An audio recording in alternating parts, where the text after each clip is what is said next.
我叫陆远，7天前我还是芬兰世纪的游戏策划，加班猝死，然后掉到这艘让人体好的驱逐舰上。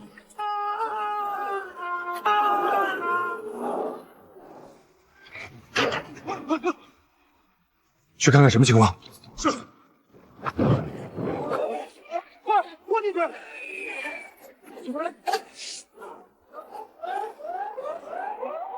乖乖投降，敢反抗，让你们连遗书都来不及写，跟碾死一只蚂蚁一样。鱼雷仅存4枚，主炮弹药见底，敌方射程接近2倍。有10多位。喂，你是谁？不能到处走。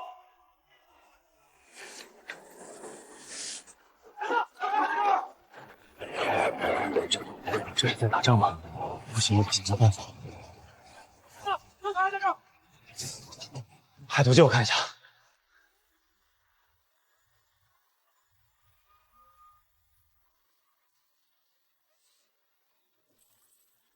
荒野木，南湖西北，借无切上正南郊区。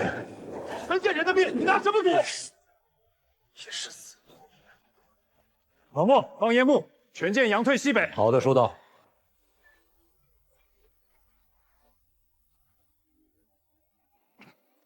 燃料已消耗40%，那就别回头。第一关地形杀，开始。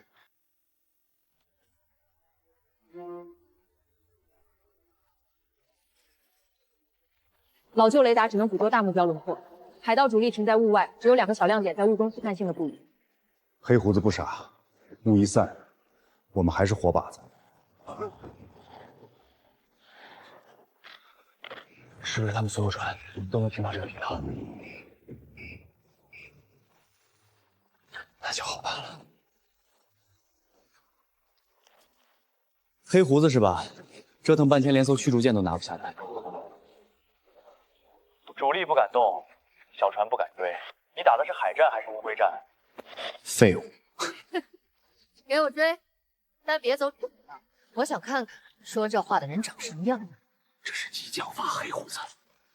所有人听见，全舰队碾碎他们！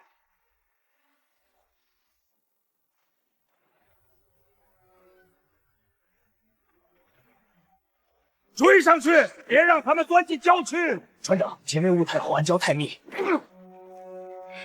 我说追！雷达回波乱了，暗礁敌舰混在一起看不清。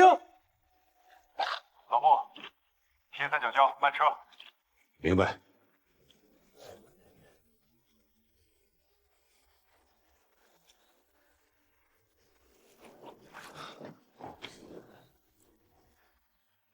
不是风，是海流。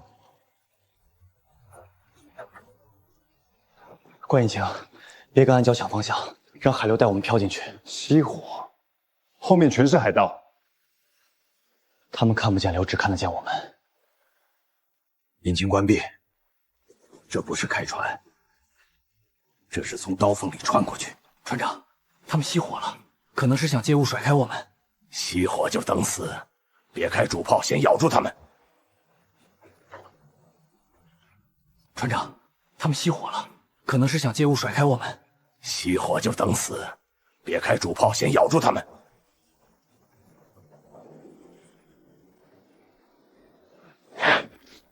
他们还敢开火？他们不敢再快了，只要我们不出声，他们就只能跟着我们的影子猜。臭小子，你这一手够损的。谢谢。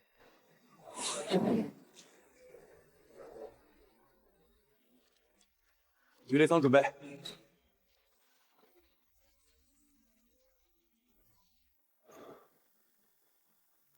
他们没退，是在等我们出去。打得好，臭小子！陆远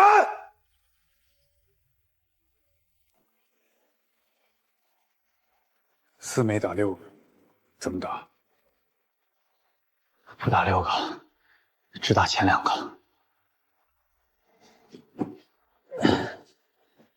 2枚给手剑，2枚封水道，残骸堵路。开火！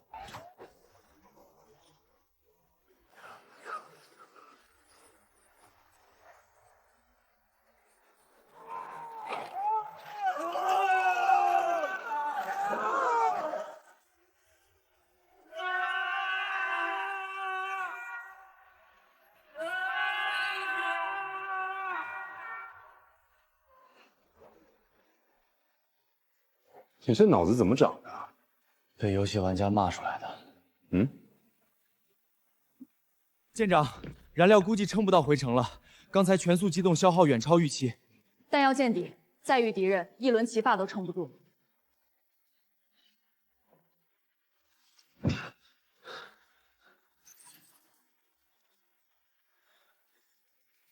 十字胶，十字胶有油，码头下面就有。靠不靠谱？包的。哦，我的意思是靠谱。老莫，十字胶。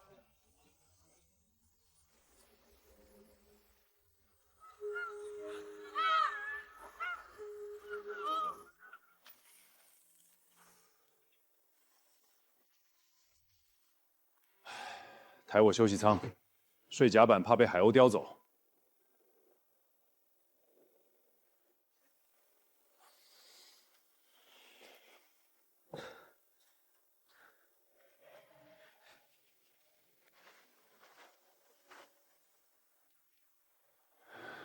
把一汤喝了。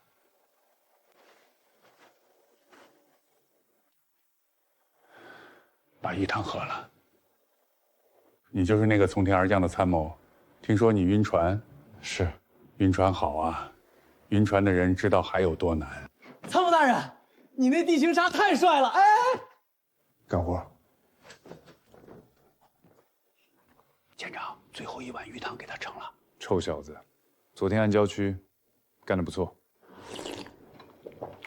好喝吗？喝完自己把碗洗了。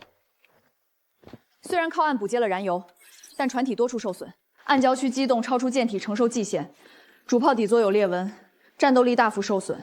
再遇敌人，可能撑不过一轮交火。你们的问题不是少一门炮，是整个舰队的设备太落后了，没有潜艇，没有飞机，没有航母编队，靠炮对炮打不过任何一个阵营。先从这里开始吧。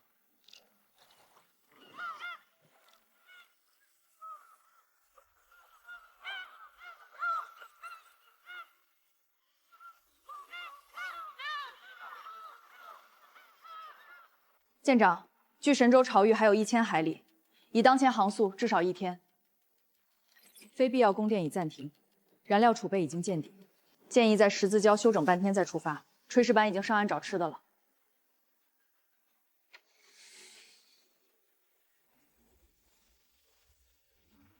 云溪号还在用传统机械推进动力，综合全电推进只有4大阵营和少数国家在用，我们没有那个技术。我们现在的位置，东洋海域边缘。东洋海域深蓝榜排名第2，他们造出了第1艘大型飞行甲板舰凤翔号。如果在回程路上碰到东洋编队，以云溪号现在的状态，很难进行正面对抗。他们的综合实力比黑胡子那类海上势力强100倍。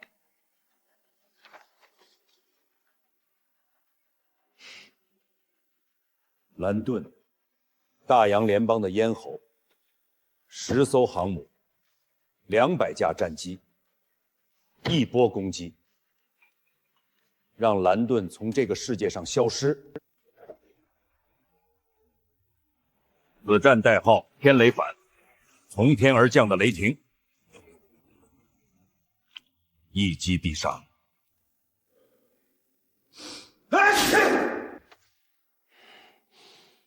谁在背后骂我？东洋要打蓝盾，蓝盾是大洋联邦的舰队锚地，10艘航母，200架战机，一波流，打完就跑。但他们不知道，大洋联邦手上也有超级炸弹。你在胡言乱语些什么？猜的。如果东洋和大洋真打起来，世界格局会变，神州潮域没有多少时间。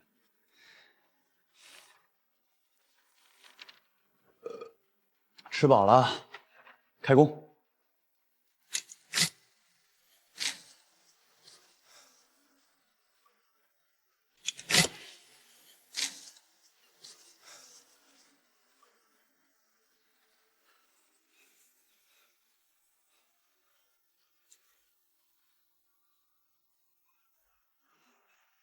这边有人还活着！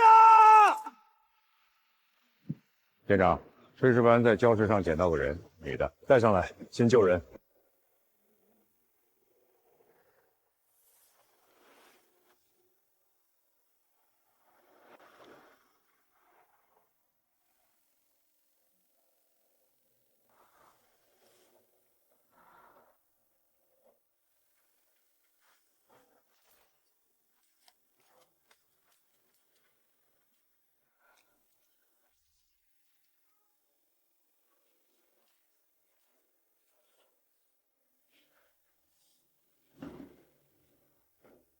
起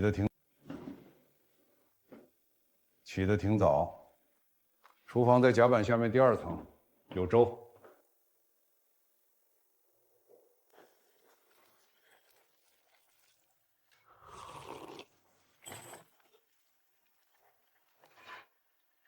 黑胡子的人，6艘炮艇追进来，你冲第1个，但你在进窄水道之前减速了。另外5艘全速撞了，你没撞。你是想借这个机会跑？你是谁？一个游戏策划罢了。暗礁区的战术是你指挥的。你在黑胡子那边待了多久？3年。3年，一直想跑，一直没机会。所以你听到无线电，一艘驱逐舰敢跟黑胡子叫板，你觉得机会来了。撞礁之后船体侧面擦伤，撞礁之后船体侧面擦伤，你搁浅时已经控制住了方向，这不是第一次在复杂水域行船的人能做到的。你知道黑胡子的补给点、巡逻周期、舰队规模，你能在敌对海域活3年，还能开上排头兵，我需要这样的人。你需要我做什么？3条：第1，守规矩；第2，关于这片海域你知道的全部；第3，船上的舵手快退休了，不急，你考虑。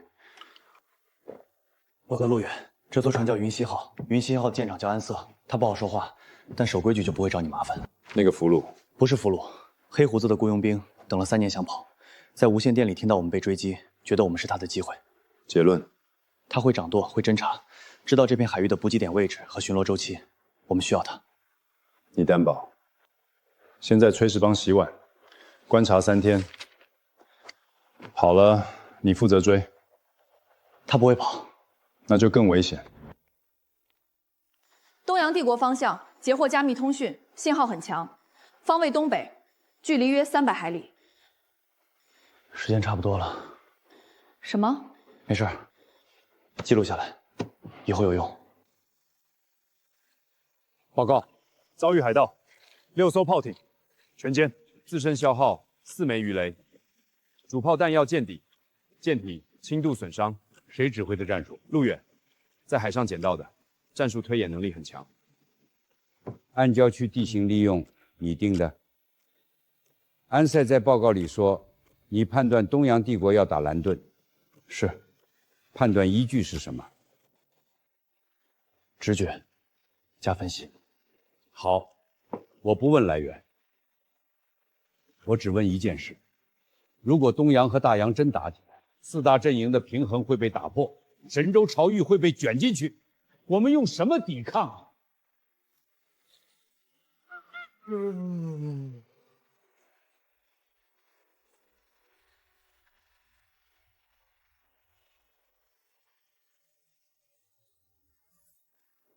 我们的舰队打不过任何一个阵营。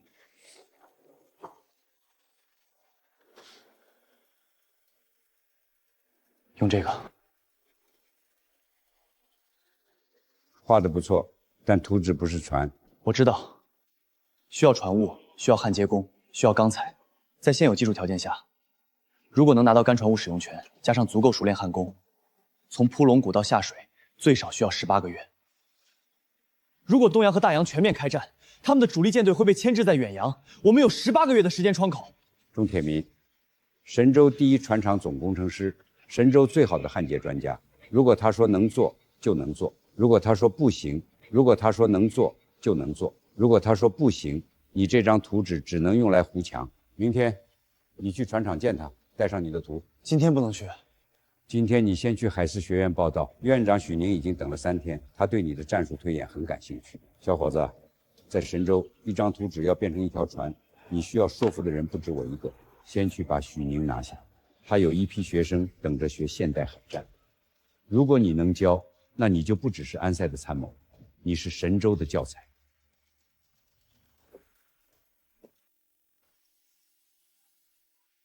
你是陆远？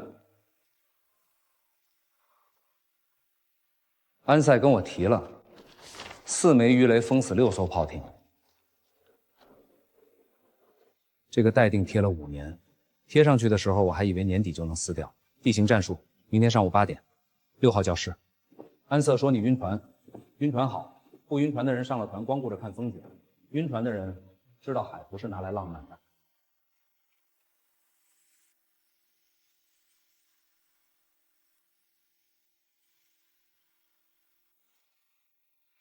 能修，龙骨没伤。3周。钟师傅，港指来电话，明天有人来见你，就是云溪号上那个战术参谋，说他带了张航母图纸。航母，明天让他来。修了30年旧船，也该修张新图纸了。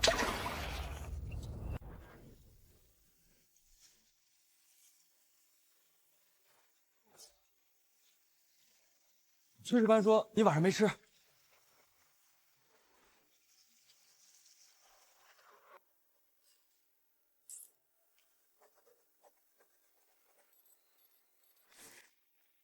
东洋帝国舰队于当地时间今日凌晨突袭蓝顿基地，10艘航母、200余架战机参与攻击。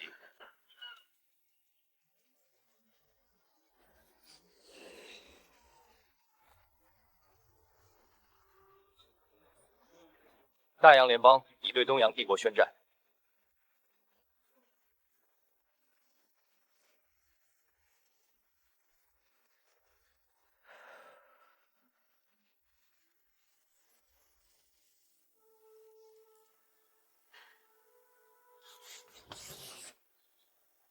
我叫陆远，不是军官，我也不会开船，因为我晕船。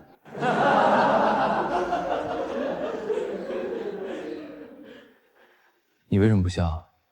因为我也晕船。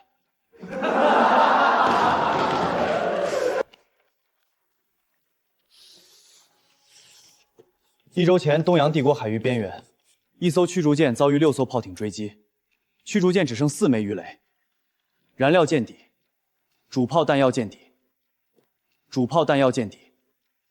如果按炮大口径大的逻辑，这艘驱逐舰应该已经沉了，但它没沉。6艘炮艇全军覆没，驱逐舰只用了4枚鱼雷，剩下的2艘是被暗礁和洋流干掉的。你说，老师，您是说那艘驱逐舰靠地形打赢了？不是靠地形，是让地形替他打。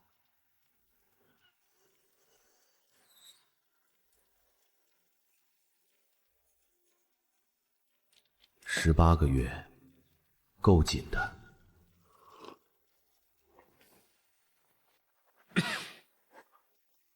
进。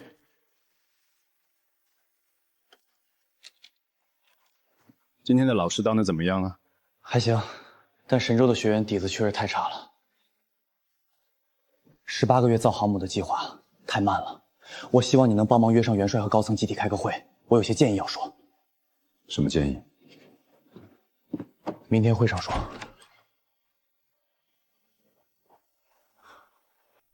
20个月，18个月，2个月。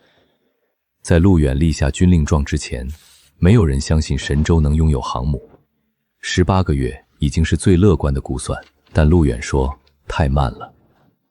两洋联邦的超级武器还有不到2个月就会发射，到那时东洋会被炸成废墟，然后他们会转向西边。下一个没有航母的阵营就是下一个目标。陆远，听说你有建议要说。18个月造航母，太慢。之前说18个月是最短周期，是最短，但18个月后，两洋已经用超级武器炸平了东洋，然后他们会转向西边。神州没有航母，拿什么挡？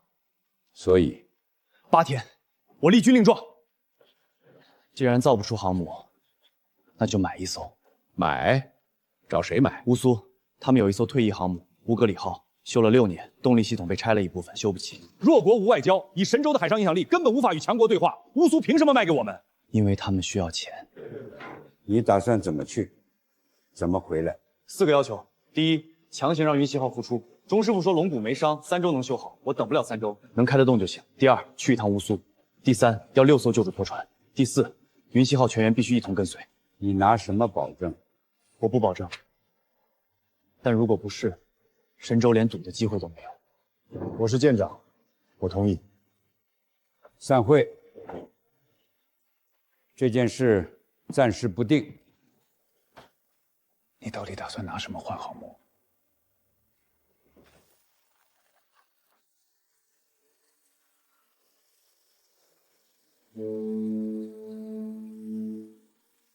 你昨天在会议上说要买航母，今天又给我一张飞机图纸，你到底想干什么？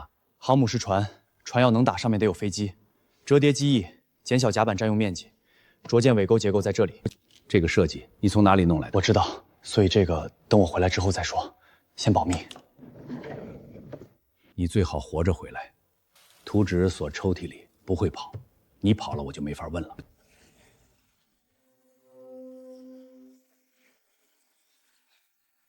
起航。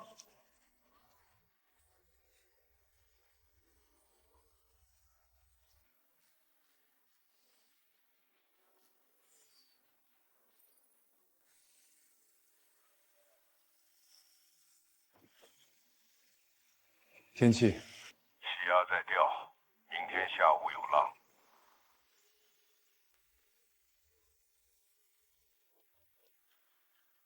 进。进。说吧，你到底打什么主意？舰长，如果有一天云溪号没了，你会难过吗？如果云际号是因为打赢了仗退役的，不会。你说过一句话，在十字礁，你说你们的问题不是少一门炮，是整个舰队的设备太落后了，没有潜艇，没有飞机，没有航母，靠炮对炮打不过任何一个阵营。17年前我回来，是因为亲眼看到神州的旧舰队被碾压，战友的船在我面前沉下去。那之后我就知道，船不是用来守的，是用来打的。打不赢的船，再舍不得也该换。你到底想说什么？乌苏的乌格里号退役6年，锈迹斑斑，动力系统被拆了一部分，吨位是云虚号的5倍，甲板宽度够起降舰载机。钟铁民说能修，龙骨是好的。乌苏需要钱，台风季损失了半个港口，这是唯一的机会。我打算用云虚号去换乌格里号。什么时候想到的？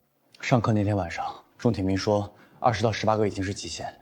但即使18个月后航母下水，两洋的超级武器还有不到2个月就发射了，到时候他们已经用超级炸弹炸平了东洋，然后转向西边，没有航母，挡不住。你知不知道云溪号服役多少年了？林瑜说过，17年。17年前我从两洋回来，神州给我的第一艘船就是它。那时候他刚从船台上下来，油漆还没干，发动机一启动，整个舰桥都在抖。老莫说这船像条没长大的狗，跑不快，但肯跑。17年。他没让我失望过一次。乌格里号什么状态？退役6年，动力系统被拆了一部分，锈得厉害。但钟铁民说他之前帮乌苏做过港口修复工程，见过那艘船，颅骨是好的，能修。你连老钟都提前问过了。去乌苏之前得确认工程可行性，我不懂船体结构，他懂。乌苏3天航程，回来再加3天，你只有1周。我带你去。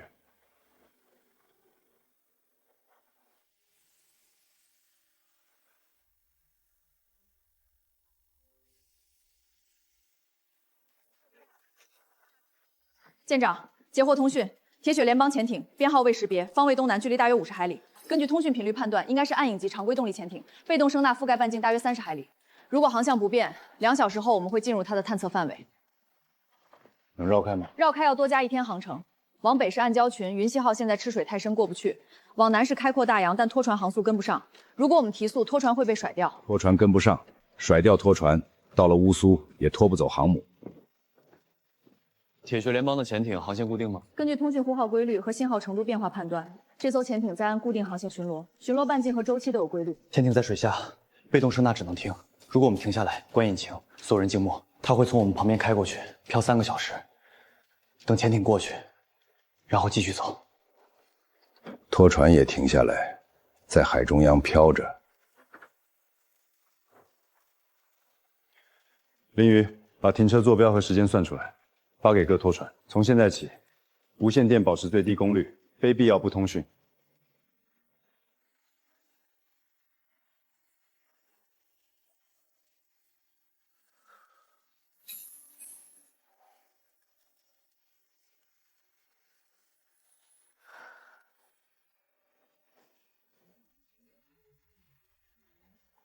引擎重启。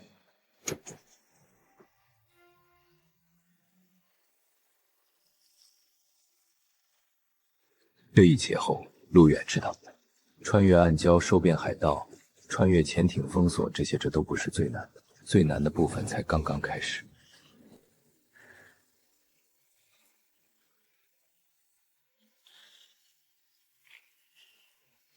奇怪，什么事？两昂商船广播正在呼叫附近所有舰艇避让。避让什么？前面航线附近有一支东洋舰队正在通过。什么时候通过？大概6小时后。这支舰队到不了目的地。什么意思？6小时后，东南海域会出现12级风暴。把拖船间距拉开，所有拖缆重新检查，甲板上能固定的全部固定。现在风平浪静，不像会有风暴的样子。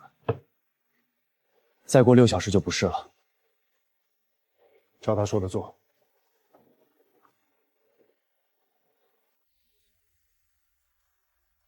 来了。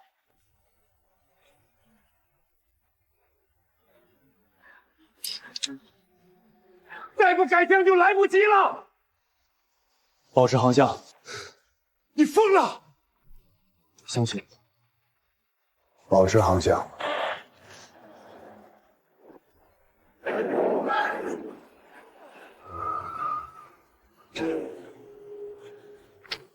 果然没错，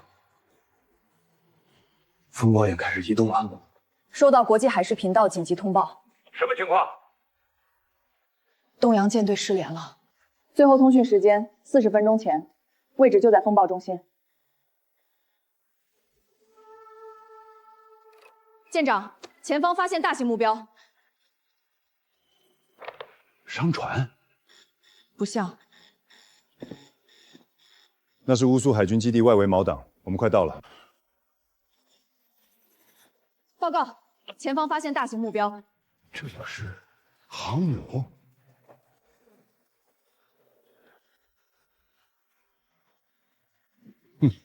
这玩意儿还能开？退役6年，动力系统拆除30%，舰载设备拆除70%，舰体多处腐蚀。废铁啊！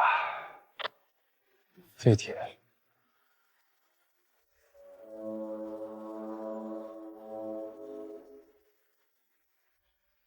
走，下船看看。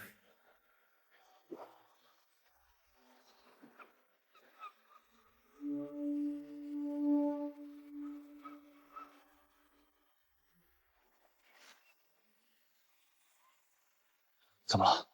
海峡管制令。乌格里号离港后，禁止通过海峡。什么意思？意思是，就算我们买下来，也运不回神州。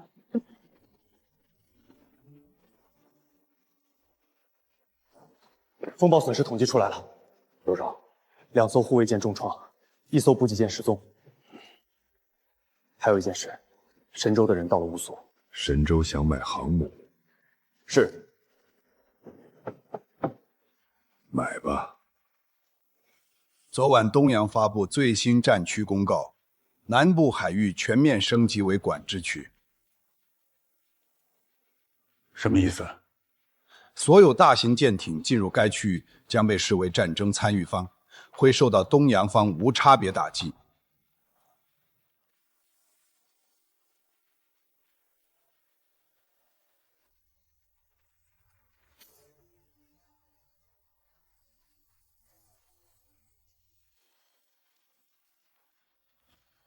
神州已经接触乌格里号。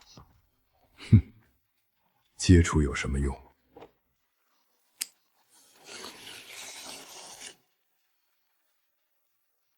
他们买得到，带不回去。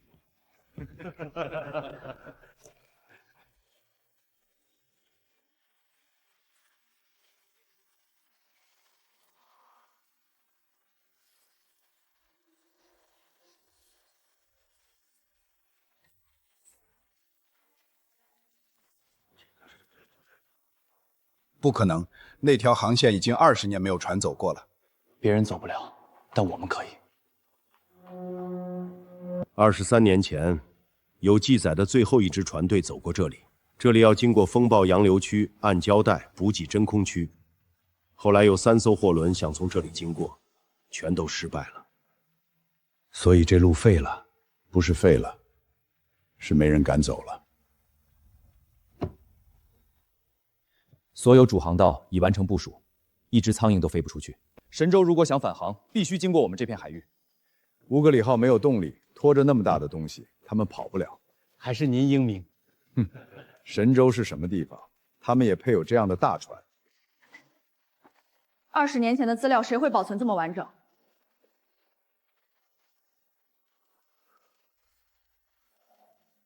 找到了。这样也行吗？以前这条路不能走，不是因为距离，是因为洋流方向会把整艘船推进礁石区。但每年9月到11月，洋流会向南偏移，原本被洋流堵死的礁石区会出现一头暂安全通道。陆远知道，窗口很短，路很险，但只要抓住它，就能在原定时间内返回神州。舰长还没休息，睡不着。那条海路我听老舰长提起过，不太好走。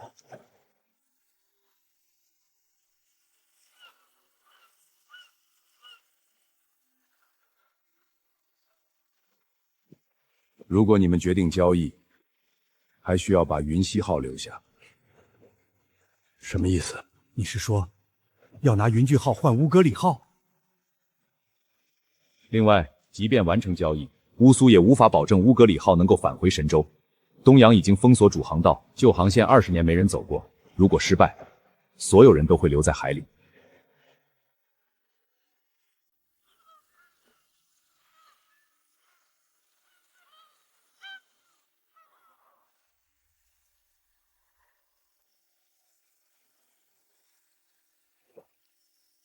舰长，真要换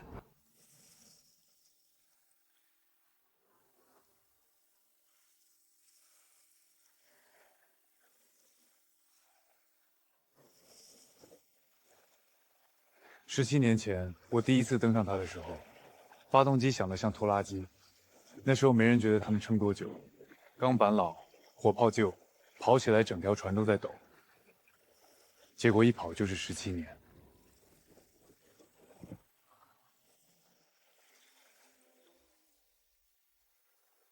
他已经做完自己的事了。云溪号，任务结束。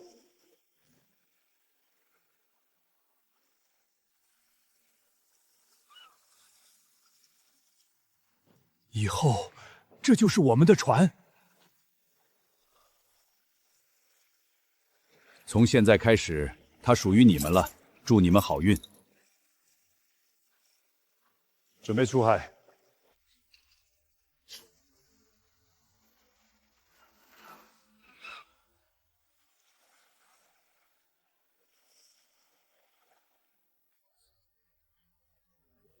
已脱离乌苏常规活动，前方海域正式进入那条20年间再未有人进入的旧航线。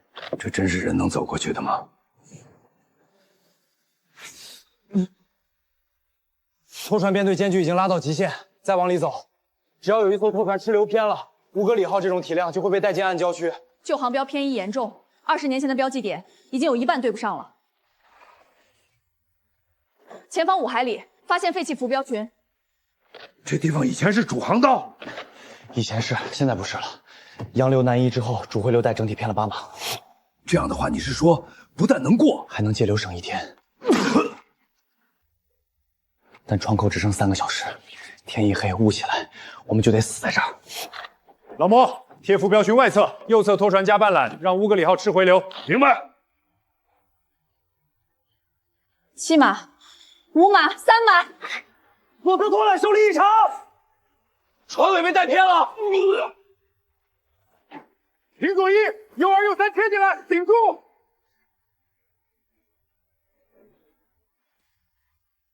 舰尾偏移持续扩大，再这样下去，50秒内就会擦上礁区。右2、右3已经顶进去了，可船尾还在被往里拽。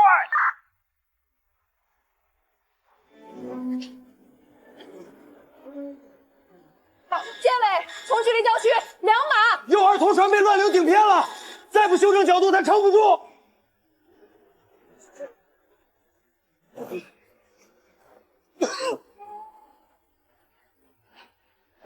角度回来了，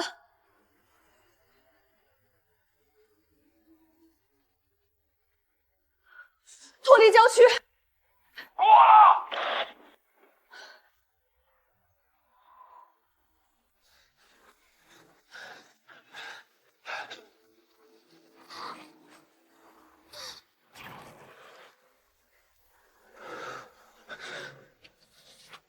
别告诉他们我没事。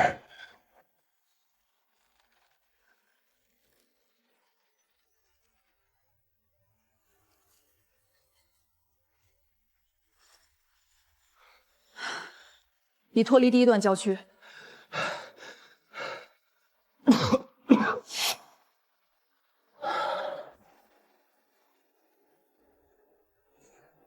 娘的，总算是过去了。别高兴得太早。 旧航线后面还有2段回流带和一片补给真空区，我们只是刚进门。确认了，乌格里号没有进入主航道，他们走了那条废弃旧航线。他们疯了！那条路不是20年前就废了吗？根据乌苏方面旧档案，那条航线最后一次通航沉了3艘货轮。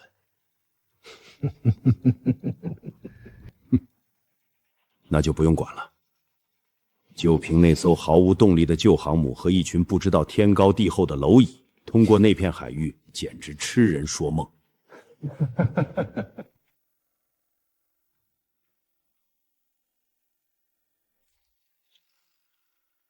钟师傅，船还没回来，咱们现在就开始清船坞，是不是太早了？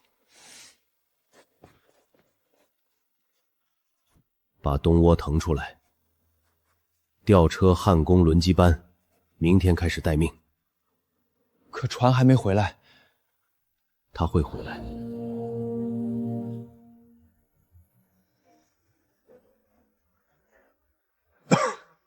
家里的人该开始接船了。告诉老钟，船我安瑟给他带回来了。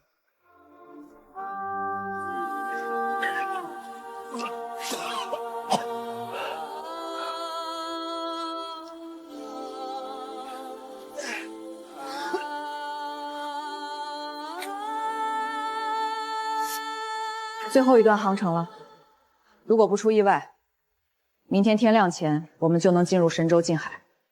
这快到了，别高兴太早。船没进港，就不算到家。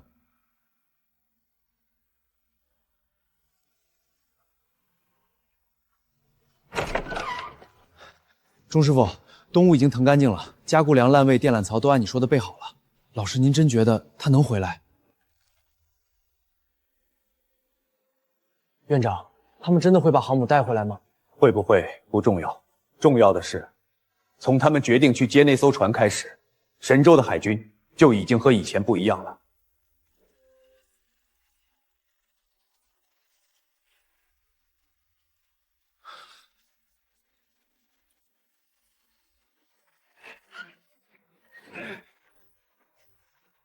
有必要这么急吗？这是接航母，不是接渔船。神舟第1艘，谁敢怠慢，谁就等着挨骂吧。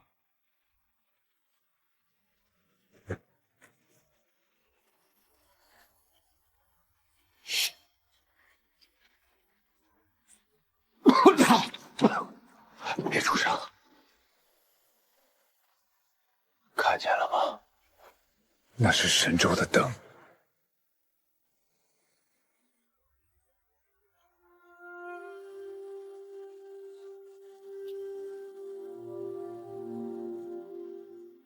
航向吻合，我们到了。神州的港口。8天前，没有人相信神州能拥有航母，一艘驱逐舰，6艘拖船，一条20年没人走过的旧航线。他们出发的时候，港口没有送行的人。这里是神州东南港引导舰，前方船队，请确认身份。这里是神州海军返航编队乌格里号。确认身份，欢迎回来。他们回来了，带着一艘锈迹斑斑的退役航母。没有人相信他们能回来，但他们回来了。而等他们的人，已经等了很久。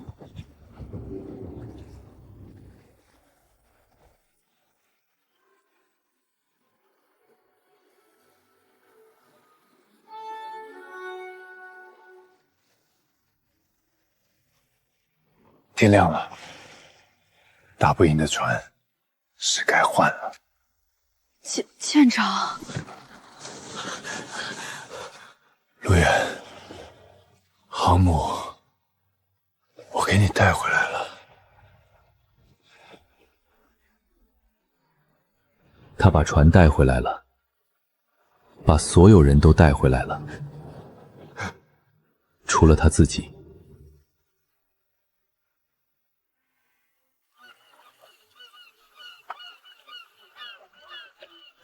他们把船带回来了，每一道伤都是一条命换的。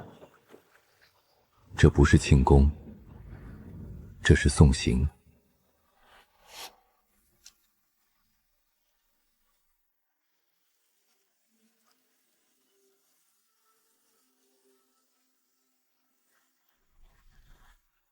钟铁民在图纸上画下最后一道加固线，他知道这艘船迟早要再出海。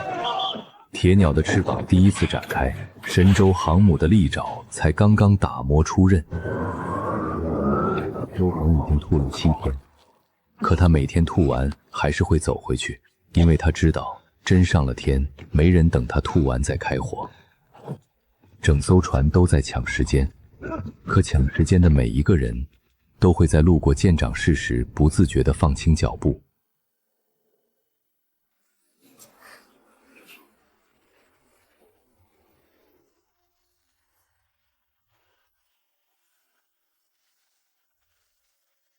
东洋在南洋外海发动大规模空袭。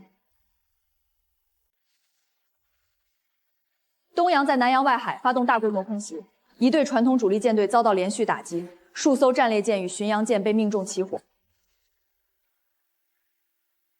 南洋外海已经变成一片海上坟场，东洋已经不只是袭港了，他开始猎杀整片海上的舰队。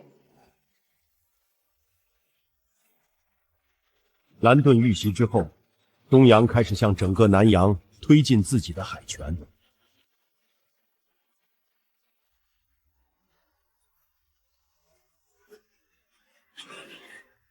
敌机！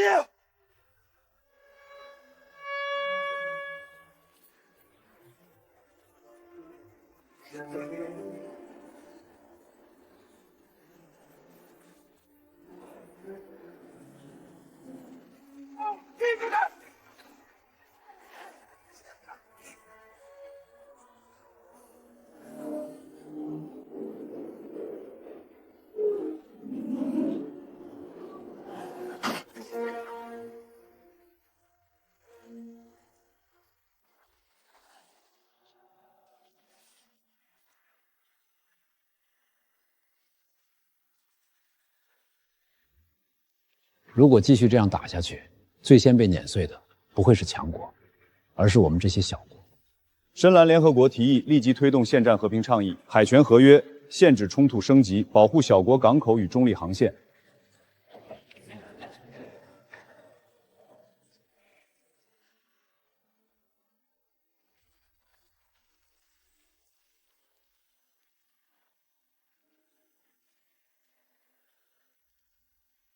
东洋根本不打算停，其他战区的冲突也还在继续。我们还有多少准备的时间？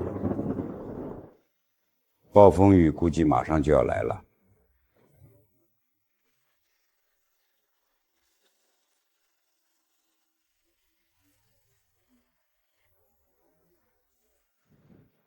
海权条约的提出，并未真正结束战争。大家都明白，这只是暴风雨前的平静。标国求救，东洋一支小型舰队正在攻打他们外海港口，请求神州立刻支援。如果标国失守，东洋舰队就能直接把前沿补给点推进到我们家门口。也就是说，打的就是我们。标国最多再撑2天，他们就会被东洋攻陷。他们一旦在这里站稳，神州南线航道就会被直接掐住。我们的学员现在已经具备了一定的作战能力，但是毕竟都没经历过实战，更何况我们现在连一个像样的航母舰长都没有。乌格里号才刚修复完成，体系没成，编队没成，指挥没成，要想支援标国，恐怕也有点困难。实在不行，那就先放弃标国，收缩海防。只是这样，我们之后就……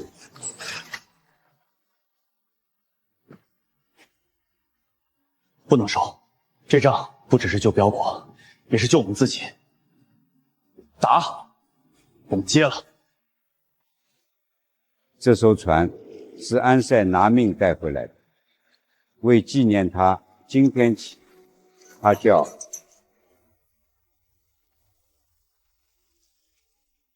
大安号。这是安塞留下来的最后一程，也是神州的第一程。标国外海港口最多再撑48小时。东洋这支小型舰队虽然规模不大，但对标国来说已经够了。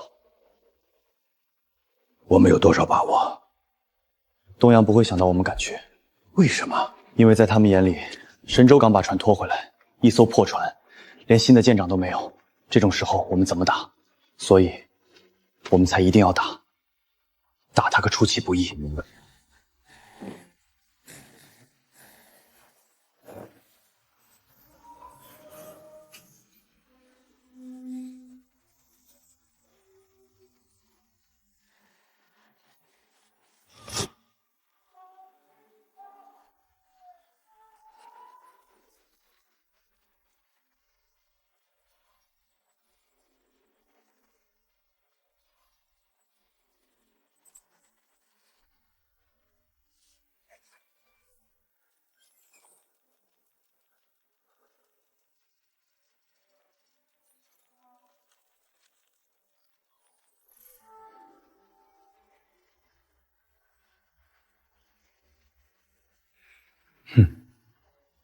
解拦。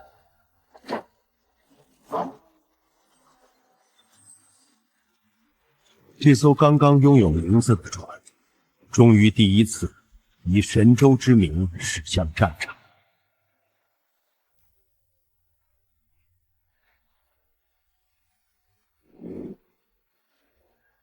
他们等不到援军了。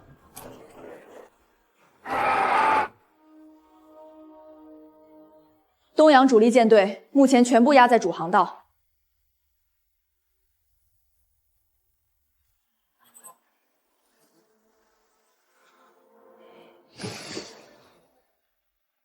跟我试想的一样，想赢只能走侧面。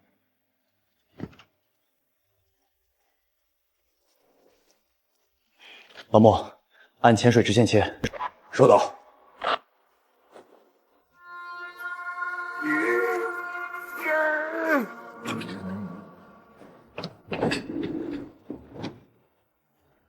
大安号庞大的舰体开始缓缓偏转，它贴着满是礁影和浅浪的危险海域切了进去。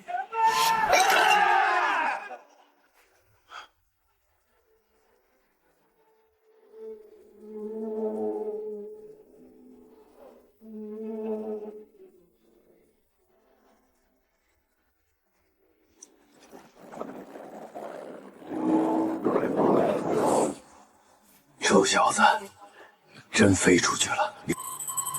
第一编队全部升空。周恒，记住，别往港口扎，先打外侧驱逐舰，把封锁口撕开。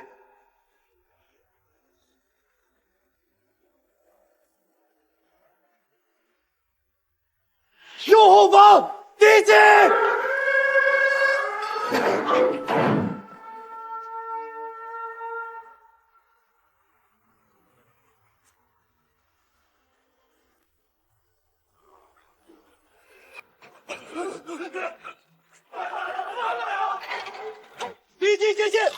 方，低空突入，防空，快防空！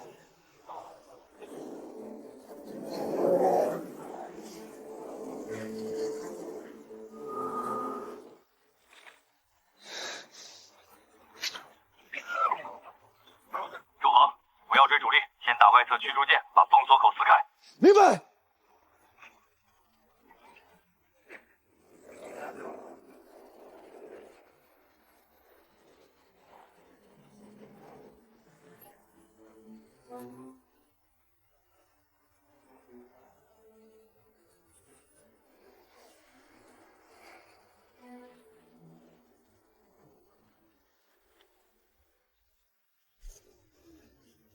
安防炮重新开火，配合神州舰队打他们的正面。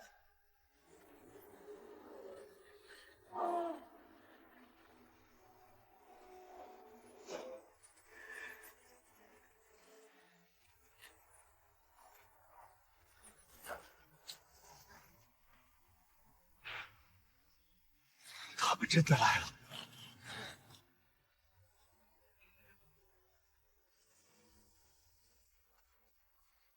长官，他们突围了！外侧驱逐舰被压制，主航道封锁出现缺口。找死！那就来吧，所有舰炮转向，先打那艘神舟航母。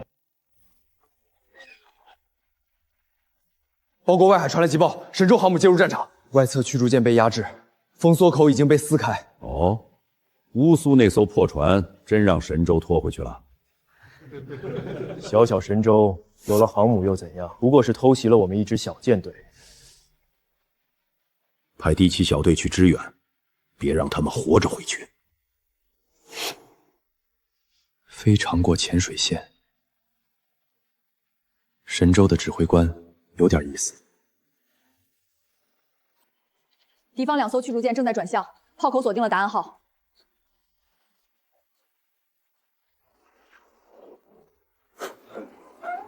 抓稳了黑！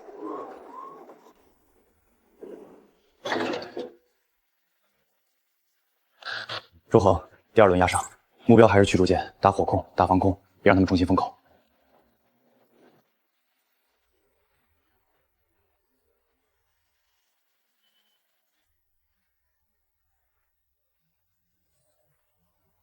周恒，左侧防空火力转过来了。 别管舰体，打他的眼睛！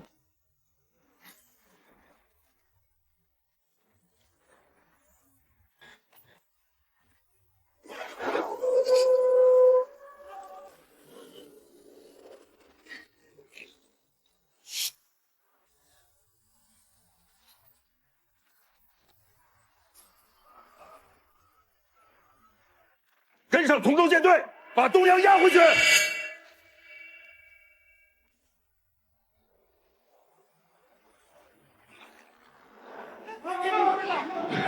继续打下去，我们会被神舟河和朴国火力同时架住。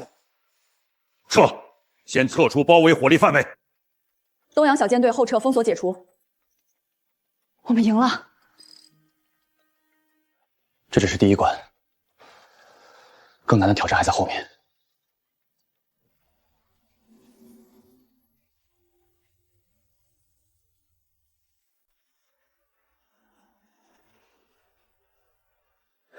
他们撤了，东洋撤了。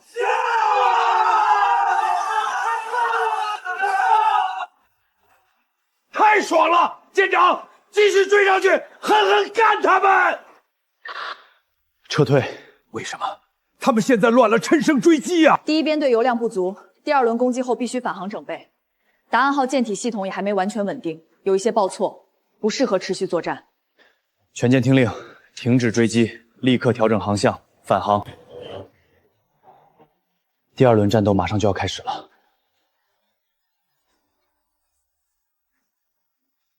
发现目标，神舟航母正在撤离漂国外海。打完就想走，追上去！老大说别让他回神舟。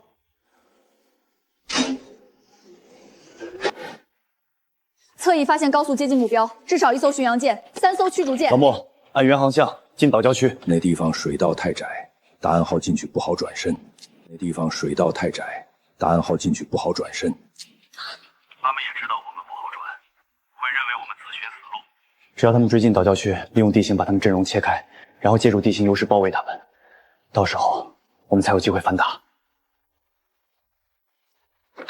等等，他们减速了，他们没有追进来，反而分开了。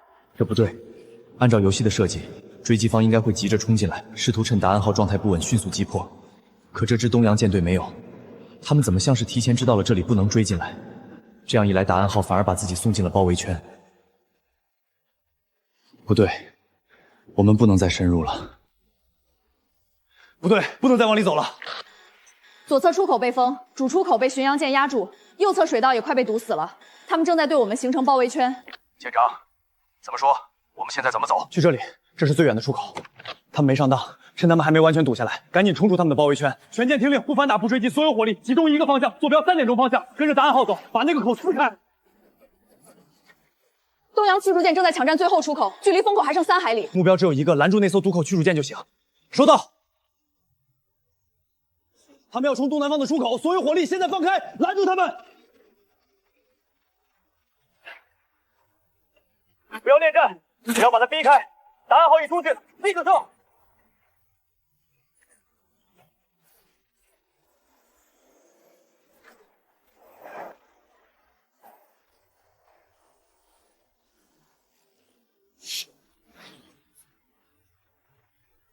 冲出去！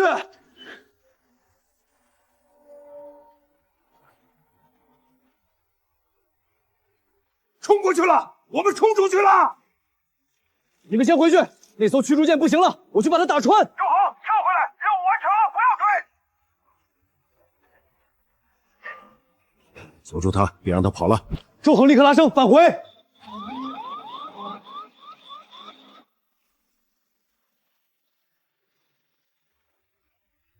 标海战役的胜利，第一次让神舟这个名字出现在国际战报里。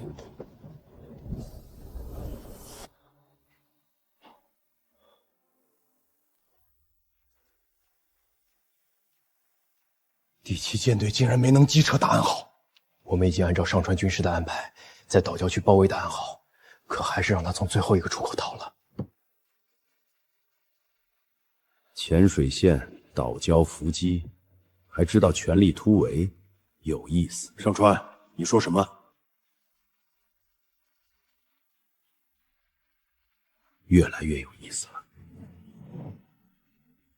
听说你们打了一场漂亮的胜仗。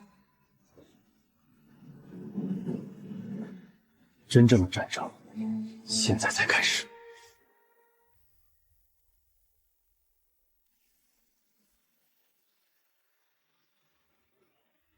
标海战役的胜利，第一次让神舟这个名字出现在国际战报里。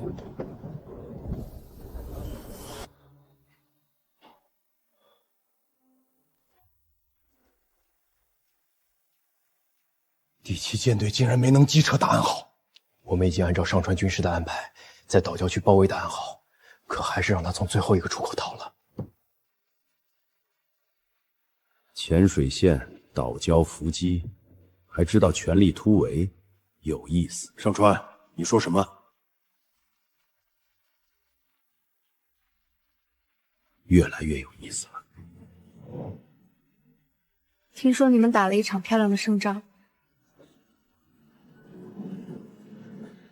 真正的战争，现在才开始。